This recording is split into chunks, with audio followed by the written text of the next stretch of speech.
कैकेयी अम्मा ने कहा, राम भरत को कहां भेज रहे हो? कहा, सरजू मैया सामने इसने एक प्रश्न किया है कि मैंने स्नान नहीं किया है, तो 2-4 किलोमीटर दूर नहीं जाना है, सामने ही तो सरजू मैया, स्नान करके आ जा, स्नान कर। भरत ने कहा, जा रहा। भरत जी रोते रोते गए सरजू मैया के पास। कहा, मां मैंने तेरी कसम खाई थी, अयोध्या वासी खड़े थे उस समय, मैंने जल हाथ में लिया था, कहा था सरजू माँ की सौगंध खा के कहता हूं कि मैं कैकेयी माँ के पास कभी नहीं जाऊंगा। जो कार्य कैकेयी माँ ने किया है मैं उनका बहिष्कार करता हूं और कभी भी मैं उसके पास नहीं जाऊंगा। लेकिन तेरी सौगंध खा के मैंने लोगों को आश्वस्त किया था, लेकिन आज मेरे प्रभु मुझे विवश कर रहे हैं, बार बार कह रहे हैं, और स्नान करके मैं जाऊंगा तो मेरे प्रभु ये अवश्य कहेंगे कि भरत स्नान कर लिया है, अब तो आ सकता है, कौन सा बहाना मेरे पास रहेगा। मैया कसम तो तेरी खाई थी मैंने। सरजू माँ बात करती थी, वो बोलती थी। ऐसा नहीं है कि तुम जैसे स्नान कर आए नर्मदा माता में, वो बोलती नहीं तुमसे। क्यों भाई, कहाँ बोलती है नर्मदा माँ? स्नान करके आ जाते हो। लेकिन याद रखना, माँ नर्मदा भी बात करती हैं, माँ सरजू भी बात करती हैं, माँ गंगा भी बात करती हैं, लेकिन तुम्हारे अंदर पात्रता होनी चाहिए। क्या होनी चाहिए? पात्रता होनी चाहिए। तो सरजू मैया बोल पड़ी कि भरत तुमने मेरी शपथ खाई थी ना, मैं अपनी सौगंध वापस ले रही हूं, ठीक है? अब जैसा प्रभु राम कहे वैसा तुम करो, कोई दिक्कत नहीं। भरत जी समझ गए कि अब तो कोई चारा बचा ही नहीं है, अब तो निश्चित रूप से प्रभु जैसा कहेंगे वैसा मुझे करना ही करना है, और पहले भी करना ही था, लेकिन कोशिश की थी। अब भरत जी स्नान करके आ रहे हैं, फिर भगवान राम के व्यक्तित्व की चर्चा कर दूं। अरे नीत प्रीति परमारथ स्वार्थ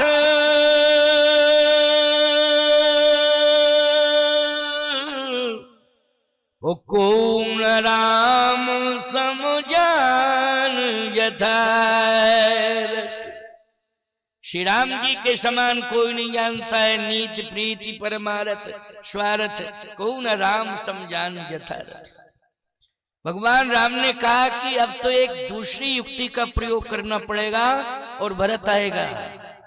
भरत जी स्नान करके आ रहे हैं, सोच रहे हैं भैया की आज्ञा, प्रभु की आज्ञा पालन तो मैं सदा से करता आया है, आज भी करना ही करना है।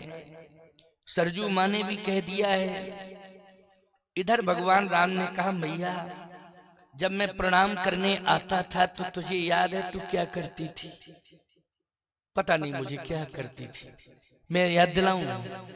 जैसे ही मैं प्रणाम करता था तो तू पकड़ के गोद में बिठा लेती थी। हाँ याद आ गया, यही करती थी कि प्रभु राम जब प्रणाम करने जाते थे ना तो तुरंत पकड़ती थी और कहां बिठालती थी? गोद में। कहा, मैया मैं कितना ही बड़ा हो जाऊं लेकिन माँ के सामने तो बेटा ही रहेगा। बोलो भाई, एक बात बताऊं, बेटा 70 साल का हो जाए, माँ 100 साल की है, लेकिन 70 साल में व्यक्ति बूढ़ा हो जाता है कि नहीं हो जाता है? लेकिन जब माँ के सामने पहुंचता है तो माँ क्या कहती है? बबुआ आजा बेटा। बोलो, बूढ़े को क्या कह रही है माँ? जल्दी बोलो। बबुआ बेटा आजा आजा आजा आजा।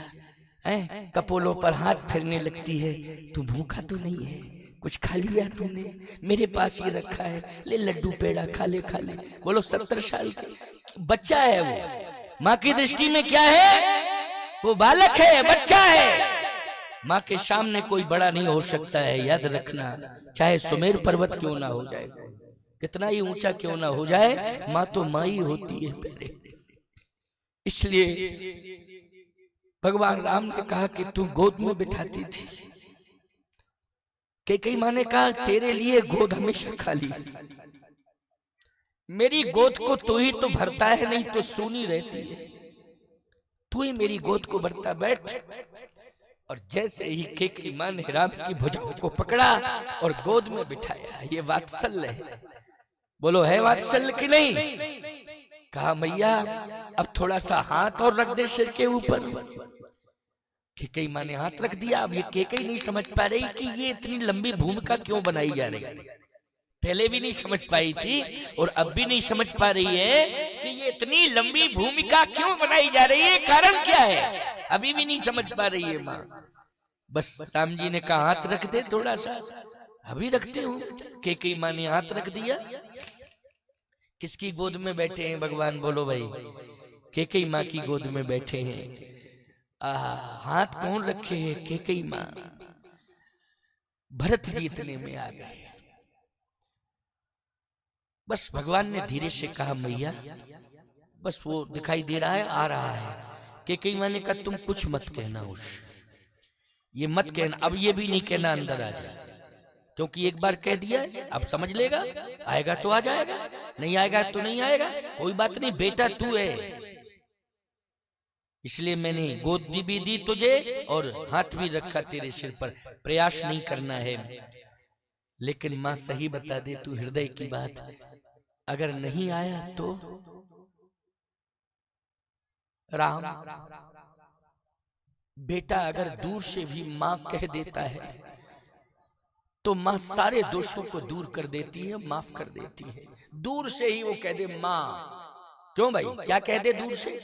मां। एक बात आपको बतावे, मां नहीं होती है लेकिन बछड़ा क्या कहता है? मां।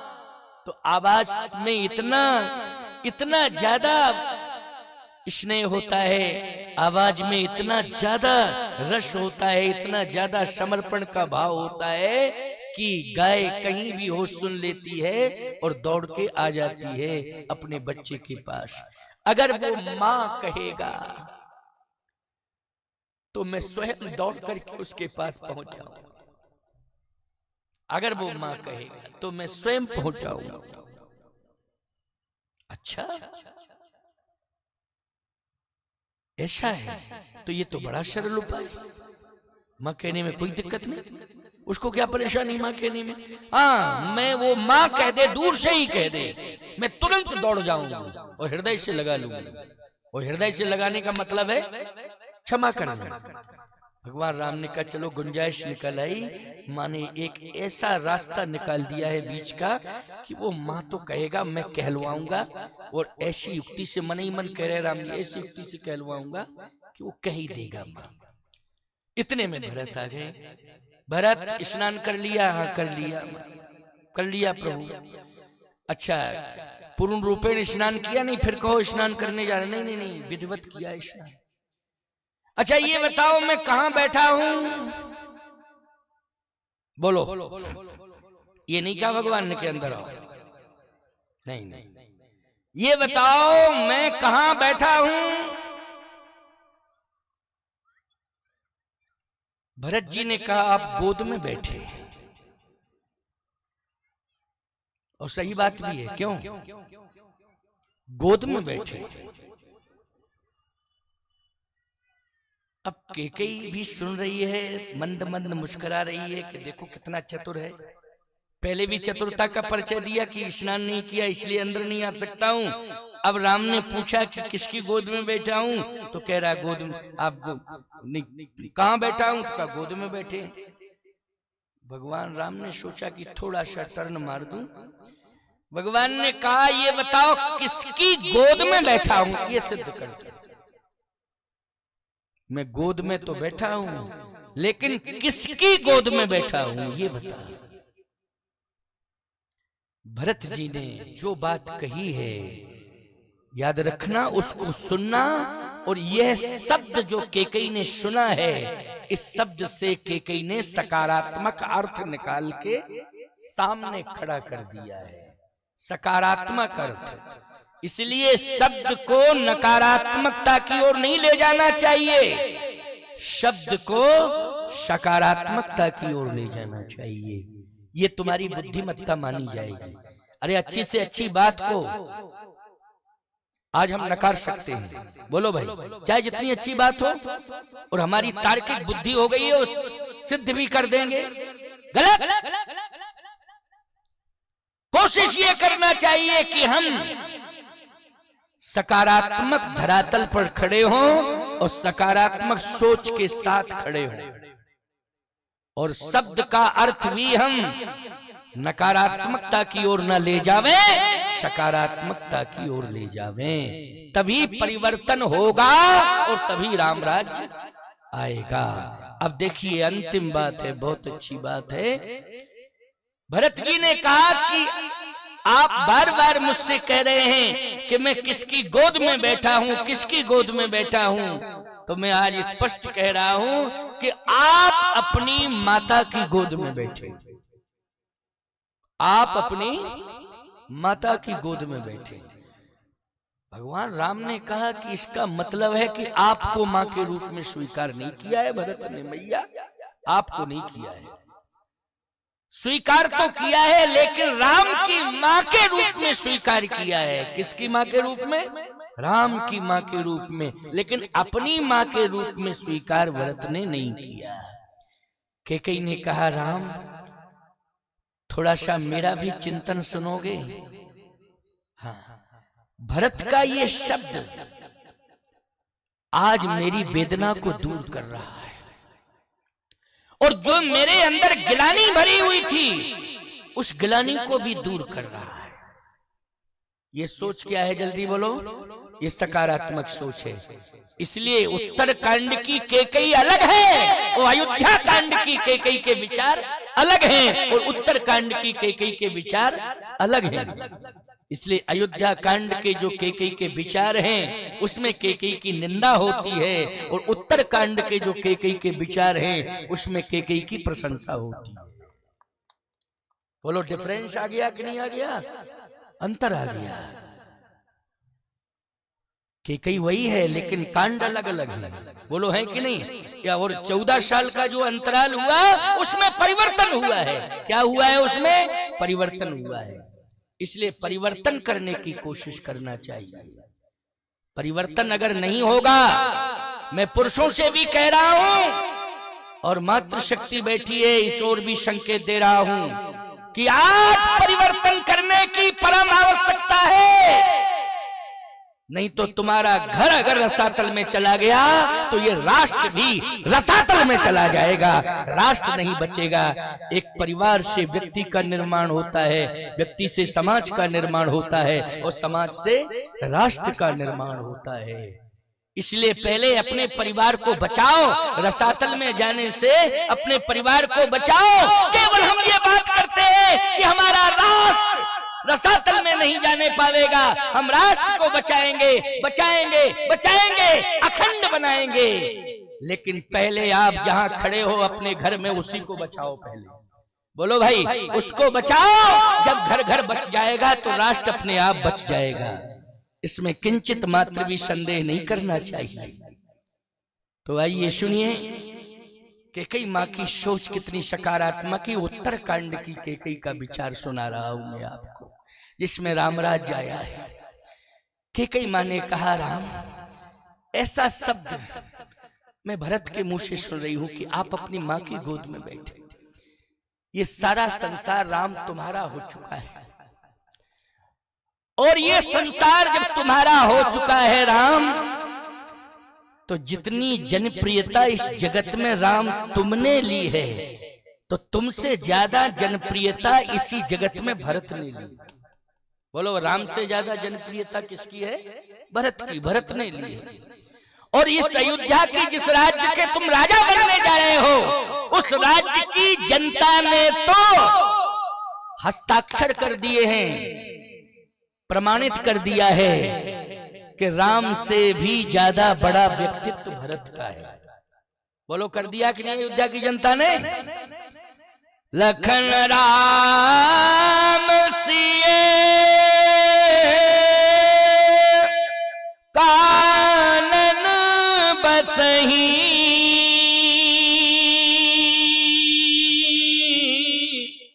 ओ भरत भवन बसत तप तन कसही, दो दिस समझ कहत सब लोगू, सब विधि भरत सराहन जोगू। अच्छा, जिस राज्य के राजा राम जी बनने जा रहे हैं, राम राज जा रहा है, बोलो उसी राज्य की जनता ने किसका पल्ला भारी बता दिया है? भरत का पल्ला भारी बताया है। क्या कैकेयी बहरी है? क्या सुनाई नहीं देता है उसको? सब कुछ सुना है कैकेयी ने कि पूरी जनता कह रही है कि सब विधि भरत सराहन जोगू। तो राम आज क्या कह रहा है? भरत यही तो कह रहा है कि आप अपनी माता की गोद में बैठे हैं, अर्थात मैं राम की मां हूं। किसकी मां हूं? राम की मां हूं। और ये कोई कहे कि मैं भरत की मां नहीं हूं तो इसको नकारा नहीं जा सकता है। बोलो भाई, कैसे नकारा जाएगा? रामचरितमानस ग्रंथ भी प्रमाणित कर रहा है, वाल्मीकि रामायण भी प्रमाणित कर रही है, वेद भी प्रमाणित कर रहा है, और सभी संत महापुरुष भी प्रमाणित कर रहे हैं कि बोलो राम को जन्म देने वाली माता कौन है? कौशल्या। और भरत को जन्म देने वाली माता कौन है? कैकेयी। ये तो वैसे भी प्रमाण है, प्रमाणित हूं मैं, भरत की मां हूं। लेकिन आज भरत जो समाज में प्रतिष्ठापित हो चुका है और सम्मान का प्रमाण पत्र भरत को साधु संतों ने भी दे दिया है, अगर उस सम्मानित व्यक्ति के द्वारा, प्रमाणित व्यक्ति के द्वारा, आदर्शवादी व्यक्ति के द्वारा ये सुनने को मिल जाए कि ये आप जो है राम की मां हैं, तो इसका मतलब है कि मैं भरत की भी मां हूं और मैं राम की भी मां हूं। जो राम का और भरत का होगा वो मेरा भी होगा, वो मेरा भी होगा। और सारी जनता याद रखना, कैकेयी के इस शब्द को सुनकर के अयोध्या में कितना बड़ा परिवर्तन करती है, इसको सुनिए। कैकेयी ने कहा, राम अब मैं भरत को क्षमा कर रही हूं, क्योंकि भरत के शब्द जो है आज मेरे हृदय की गिलानी को दूर कर चुके हैं। भाई राम की मां, नहीं तो कुछ भी कह सकते थे भरत, वो लोग कह सकते थे कि नहीं? कह सकते थे, लेकिन नहीं, राम की मां। आप अपनी मां की गोद में बैठे, बहुत बड़ी बात कह दी है। यानी भरत किसका सम्मान करते हैं? जल्दी बोलो, राम का। तो जो राम का सम्मान करेगा वो राम की मां का अपमान करेगा कि सम्मान करेगा? जल्दी बोलो। जो राम का सम्मान करेगा वो राम की मां का क्या अपमान करेगा? बोलो। और यदि राम की मां का अपमान करेगा तो फिर राम सम्मान को स्वीकार कैसे करेंगे?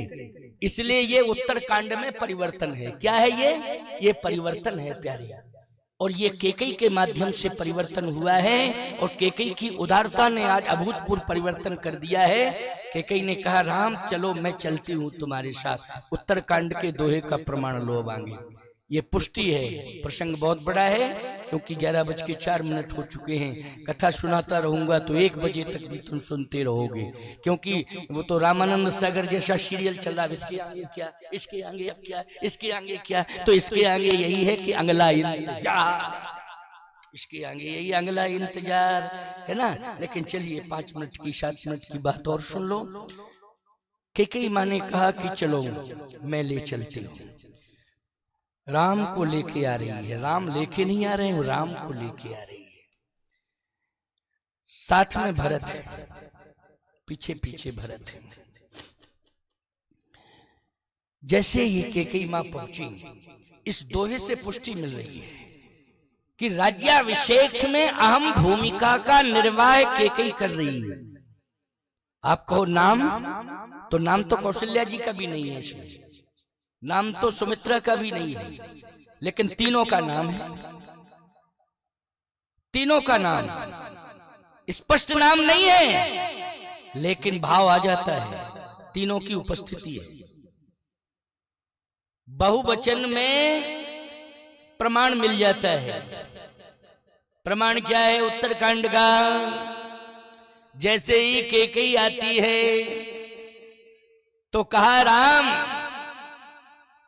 तुम स्नान करो, सुंदर वस्त्र पहनो, लेकिन राम तुम्हारे साथ सीता ने भी तपस्या की है। इसलिए राम तुम अकेले सिंहासन पर नहीं बैठोगे, तुम्हारे साथ में सीता भी बैठेंगी और दोनों का अभिषेक होगा। कनक सिंहासन सीए समेता, ओ बैठ ही राम होई चित चेता। लेकिन कैकेयी ने अपनी उपस्थिति किस दोहे में दर्ज कराई? कैकेयी ने कहा श्रृंगार मैं करूंगी सीता का, मेरे साथ में मेरी बहनें भी होंगी। कौन? कौशल्या और सुमित्रा। हम तीनों मिलकर के सीता का श्रृंगार करेंगे। बोलो किसकी भूमिका है? कैकेयी की भूमिका की नहीं?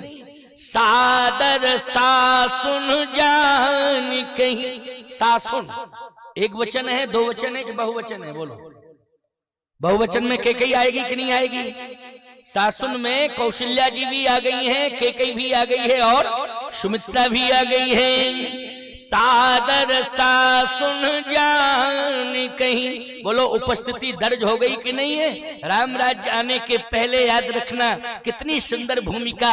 ये कैकेयी बदली हुई कैकेयी है, विचार बदले हुए हैं। बोलो बदले हैं ना? सकारात्मक सोच के साथ उत्तरकांड में अपनी प्रस्तुति दे रही है कैकेयी। इसलिए सादर सासुन जान कहीं, माजन तुरत कराए, ओ दिव्य बसन बर भूषण अंग अंग सजे बनाए। सीता जी का श्रृंगार तीनों माताओं ने मिलकर के किया है। कौशल्या, कैकेयी और सुमित्रा तीनों ने श्रृंगार किया है। इसलिए मैं कहना ये चाहता हूं कि जीवन में कमियां सबके होती हैं, दोष सबके जीवन में हैं, लेकिन दोषों को शनै शनै शनै शनै दूर करना चाहिए और गुणों का साम्राज्य स्थापित करना चाहिए। जब दोष दूर हो जाएंगे और गुण एकत्रित हो जाएंगे, उसी धरा पर राम राज्य आ जाएगा, राम राज्य आ जाएगा, राम राज्य आ जाएगा। आज अयोध्या में 14 साल बाद राम राज्य आ रहा है, उसमें भी अहम भूमिका माता कैकेयी की है। तो हम लोग जो है अपने जीवन में संकल्प ले